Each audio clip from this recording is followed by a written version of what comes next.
L'identité du nouvel homme fort du Gabon est connue. Il s'agit du général Brice Clotaire Oligui Nguema. À l'aube de ce mercredi, ils étaient une dizaine de militaires à s'emparer de la télévision Gabon 24 pour annoncer leur prise du pouvoir pendant que de nombreux Gabonais dormaient encore. Dans leur communiqué, les putschistes ont déclaré l'annulation des élections au Gabon, la dissolution de toutes les institutions de la République et la fermeture des frontières jusqu'à nouvel ordre. Ils ont justifié leur action en dénonçant une gouvernance irresponsable et imprévisible qui a entraîné une détérioration continue de la cohésion sociale, risquant de plonger le pays dans le chaos. Ces militaires ont affirmé agir au nom d'un comité de transition et de restauration des institutions. Cet après-midi, dans une vidéo en anglais, le président du Gabon a appelé ses soutiens internationaux à faire du bruit pour le soutenir et je cite « Je suis Ali Bongo Ondimba, président du Gabon. J'envoie un message à tous nos amis dans le monde entier pour leur dire de faire du bruit à propos des gens qui m'ont arrêté, moi et ma famille. » Fin de citation. C'est le manque d'alternance à la tête du pays qui a poussé les militaires à sortir de leur caserne, a affirmé le politologue Évariste Ngarlom Toldi. C'est l'absence d'alternance à la tête du pays qui a amené les militaires à sortir des casernes. Il faut dire que bien avant cela, avec tout ce qu'il y a eu comme état d'urgence, couvre-feu et Internet coupé, les gens s'attendaient à un tripatouillage des résultats. Et que même si l'armée ne sortait pas des casernes, Ali Bongo allait être renversé par une révolution populaire. Le peuple va le pousser à la sortie. Parce que généralement, lorsqu'il n'y a pas d'alternance par les urnes, il ne reste que l'alternance par les armes. Ce coup d'État brutal au Gabon s'est produit peu de temps après la publication des résultats officiels de l'élection présidentielle de samedi, dans laquelle le président sortant Ali Bongo Ondimba, au pouvoir depuis 14 ans, a remporté un troisième mandat avec 64,27% des suffrages. Cette élection était marquée par une forte tension.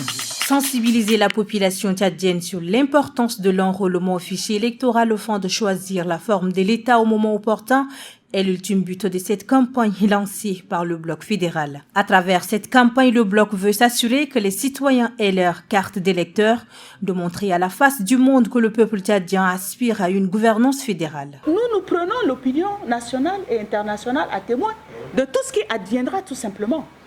Parce que nous aurons prévenu. C'est pour éviter qu'il y ait un vide. Imaginez que le non l'emporte. Et nous sommes convaincus que le non va l'emporter. Vous imaginez qu'avec ce vote, la loi spécifique prévoit qu'il n'y ait pas de compilation de procès-verbaux, ni de publication de résultats.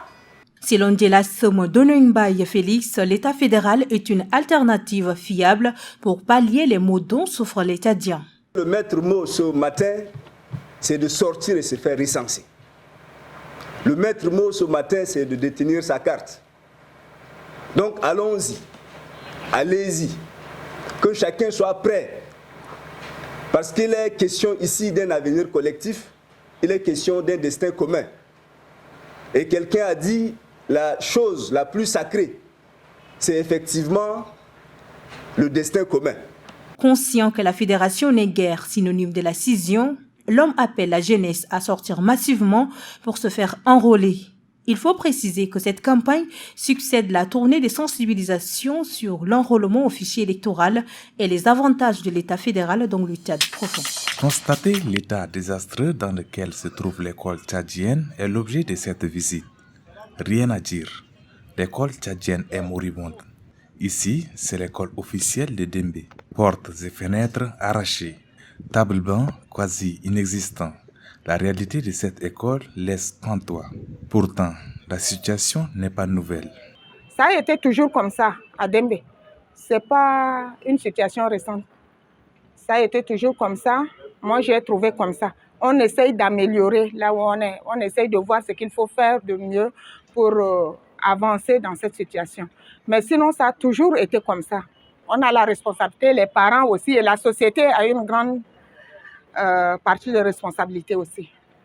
Au lycée et CG de Djiguel, la réalité n'est pas différente. L'école est à la merci des délinquants et commerçants. Ce qui devait être un laboratoire devient un dortoir sous le regard impuissant des responsables de l'établissement. À l'école communale de Gozator, la situation est encore pire. Presque la moitié des salles de classe manquent de tables-bancs qui sont visiblement utilisées pour la fabrication des ponts de fortune, car la cour est inondée, ce qui n'est pas sans conséquences. C'est difficile que le cours va commencer en octobre. Généralement, ici, c'est novembre, surtout même vers la fin. Et ici, c'est mieux. Il faut foncer un peu au voir le lycée de Gozator. C'est carrément une marre. Donc, je pense que l'école, c'est vrai, va démarrer en octobre, mais est toujours à l'état. Donc, c'est ça l'environnement scolaire de notre capitale. Mais si l'académie peut faire quand même le calendrier différemment, peut-être, mais sinon, il ne peut pas démarrer la même jour. À qui la faute? Difficile de répondre à cette question, mais l'État est indexé. L'éducation semble être le dernier des soucis dans ces pays, vu le budget annuel misérable qui lui est alloué. Pour aider à améliorer la situation, le ministère de l'Éducation envisage la contribution financière des parents. Entamons cette actualité en bref de ce jour par cette information. Dans le cadre de la coopération bilatérale entre la France et le Tchad, un centre de secours et d'incendie est en construction avec l'appui de la France. Un financement à hauteur d'environ 527 millions de francs CFA, soit 840 000 euros, vont permettre sous peu à la ville de N'Djamena d'être dotée d'un centre de secours et d'incendie moderne. La nouvelle caserne des sapeurs-pompiers en construction comprendra un centre opérationnel, des salles de réunion, des cuisines, des salles de repos et des vestiaires. La France a également répondu aux besoins de renforcement des capacités des pompiers de la capitale en proposant des formations dans tous les domaines nécessaires aux besoins de secours de la population.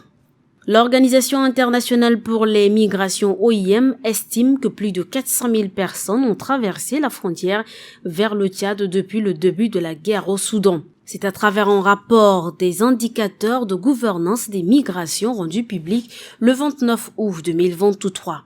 Parmi ces personnes, plus de 60 830 sont des retournés tchadiens.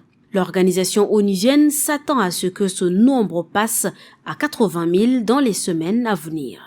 Selon OIM, la CNAR et le HCR, beaucoup de retournés sont installés spontanément près de la frontière avec le Soudan et ont besoin urgemment de nourriture, d'eau, d'abri, d'articles non alimentaires, de sécurité et autres. Ce rapport indique que l'OIM a commencé la relocalisation des retournés d'Adré vers un site à Tongori en coordination avec les autorités tchadiennes.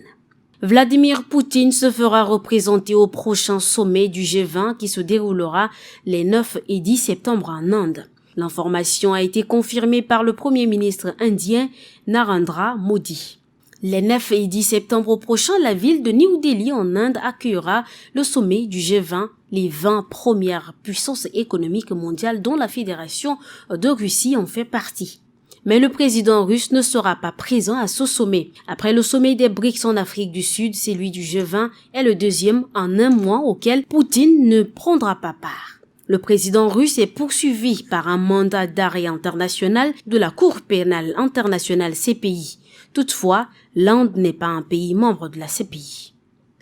Et l'on termine avec ce fait insolite, une voiture en excès de vitesse heurte violemment un chauffeur de mototaxi remorquant une femme enceinte non loin du lycée de Walia dans le 9e arrondissement de N'Djamena. Le clan Domaine ainsi que sa cliente ont succombé suite à l'accident. Et en tentant de prendre la fuite, la voiture percute 2 autres personnes vers le cimetière de Toukra qui ont elles aussi succombé à leurs blessures. Les forces de l'ordre et les services de secours se sont dépêchés sur les lieux mais n'ont pas pu sauver les 4 victimes. Le chauffeur de la voiture, lui, a pris la fuite à pied en abandonnant la voiture. C'est un travail acharné que les agents de surveillance de la douane mobile ont réalisé. Un travail de plusieurs semaines dont les résultats sont aujourd'hui visibles. Plusieurs kilogrammes de drogue et divers autres produits prohibés saisis. C'est un exploit qui laisse satisfaire le directeur général des douanes. Les contrebandiers à un moment se sont sentis hors la loi, intouchables.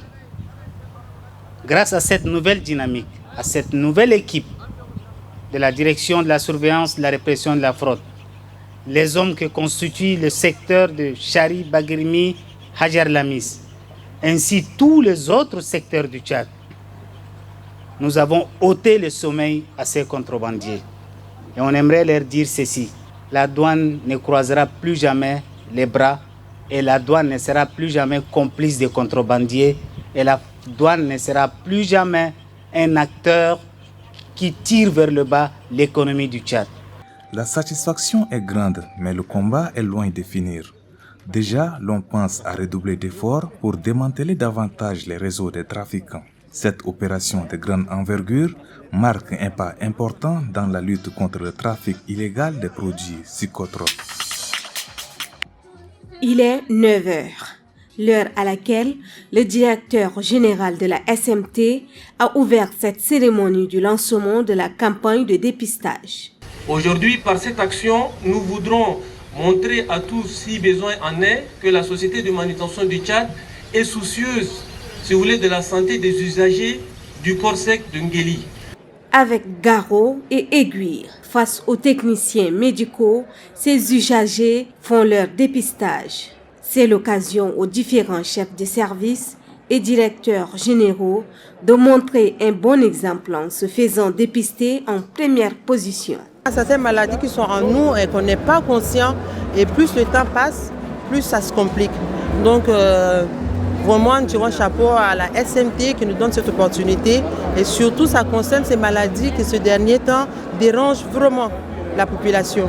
Pour le directeur général des douanes, il est de leur rôle de protéger la population. Le rôle de la douane, c'est aussi de protéger la population à travers ce que vous faites au quotidien. Dans la qualité des produits qui entrent, vous assurez déjà la santé physique de nos populations. Se faire dépister est une manière de prendre soin de soi-même afin d'éviter le pire. C'est une occasion de réitérer une fois de plus la conscience de la population pour s'intégrer dans une optique de prévention, éviter le tabagisme, l'automédication, ne pas boire de l'eau, consommer beaucoup de sel, consommer beaucoup de sucre, ne pas pratiquer du sport. Ce sont des gestes qui sont et des concepts qui sont anodins, mais qui sont capitaux pour prévenir la maladie rénale.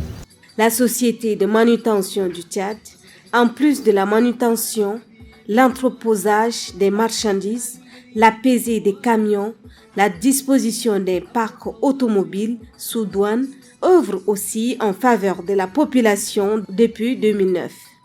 Elle s'est montrée disponible pour cette 6e édition de dépistage des maladies rénales, diabète et l'hypertension artérielle.